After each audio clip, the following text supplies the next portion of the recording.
સમૃદ્ધિ official vlog. સો બસ તમારું સ્વાગત છે મારા વ્લોગમાં. અને કેટલા દિવસ પછી મેં વ્લોગ ફરી સ્ટાર્ટ કર્યો છે, કેટલા દિવસ પછી મેં ચાલુ કર્યો છે બનાવવાનું. તો બસ બનાવીએ વ્લોગ અને કરીએ આજનો દિવસ સ્ટાર્ટ. તો બસ આજે આખા દિવસમાં શું કરીશું તો હું તમારી સાથે શેર કરીશ. સો મારે બનાવી શાક તો સમારી લીધું છે. આજે વાલણ પાપડીનું શાક બનાવવાનું છે. તો બસ શાક બનાવીએ તો એની તૈયારી થઈ ગઈ છે. બસ સમારી લીધું છે.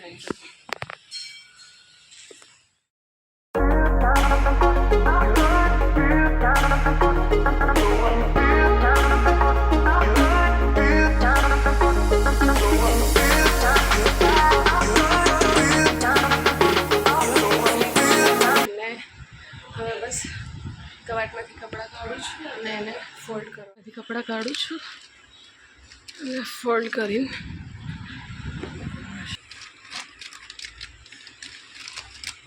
પહેલાં મારું ઉપરનું ક્લીન કરીશું. અહીંયા હું ફોલ્ડ કરીને મૂકીશ કપડાં, પછી મારી મમ્મીનું કરીશ. અને આ તો બસ આ બધું મારું મેકઅપનું છે એટલે આ બધું તો કમ્પ્લીટ છે. ને અહીંયા ખાલી ડસ્ટ લાગી ગયું છે તો બસ આ નીચેનું થોડું કમ્પ્લીટ કરવાનું છે. આ બધા કપડાની ઘડી કરી દઈએ. સીધા જે ઊંધા છે તે બધા સીધા કરવાના છે અને ફોલ્ડ કરીને સરખા પાછા ગોઠવીને મૂકવાના છે. તો બસ લેટ્સ. મારી પાસે ટોપ્સ અને બસ ટોપ્સ જીન્સ વધારે છે કારણ કે ડ્રેસ પણ છે પણ ડ્રેસ હું વધારે નથી પહેરતી. તો બસ ટોપ્સ છે અને જીન્સ છે. જીન્સ અહીંયા છે અને બીજા અંદર છે ફોલ્ડ કરેલા છે એટલે એ નથી કાઢ્યા. આજે ફોલ્ડ કરવાના હતા જે ઊંધા હતા અને સીધા કરવાના હતા તો બસ એ કર્યા છે અહીંયા. અને આ છે બધું હું મૂકીશ અંદર અને કરીશ હું આયન.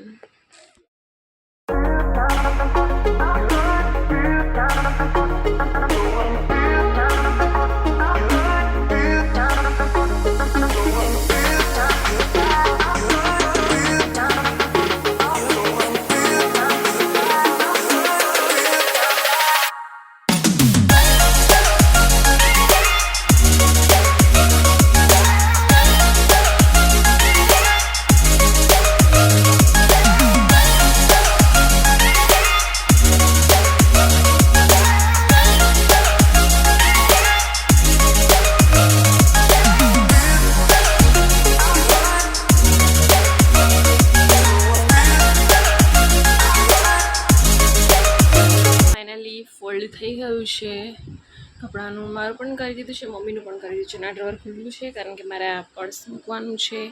સો આપી છે મારી મમ્મી ગિફ્ટમાં મારા માટે લાવી હતી. કંઈક ફરવા ગઈ હતી તો બસ ત્યાંથી લાવી હતી મારી માટે, મારી બહેન માટે. યસ.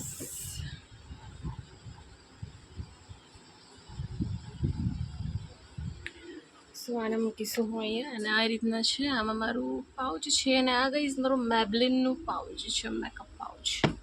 સો બસ અહીંયા પર્સને હું મૂકીશ. આ છે મારું મેબલિનનું પાઉચ અને આ બધું મૂકી દીધું છે. હું કરીશું બંધ. આ છે એક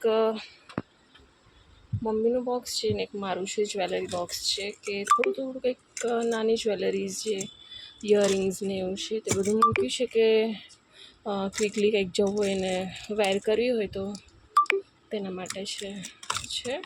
અને મારી મમ્મી છે. મારી મમ્મી તો પહેરે ના પહેરે ને બધું આમાં મૂકી દે છે. સો બસ આ મારી મમ્મીનું છે અને આ એક છે મારું.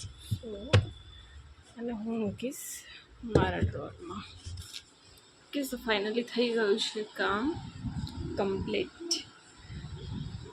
ઓકે. અને આ મારા ફોટોઝ છે.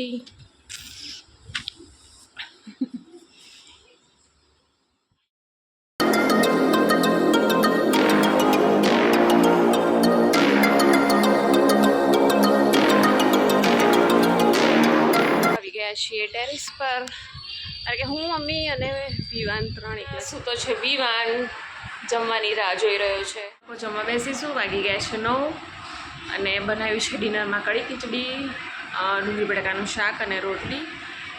બસ જમીશું. અને કેટલા દિવસ પછી આજે વ્લોગ બનાવ્યો છે તો like, share, comment and subscribe કરજો. આજથી હવે કન્ટિન્યુ કરીશું. તો બસ કાલ મળીશું આપણે કાલે ફ્રેશ વ્લોગમાં, ન્યૂ વ્લોગમાં. સો ત્યાં સુધી bye bye, good night and take care.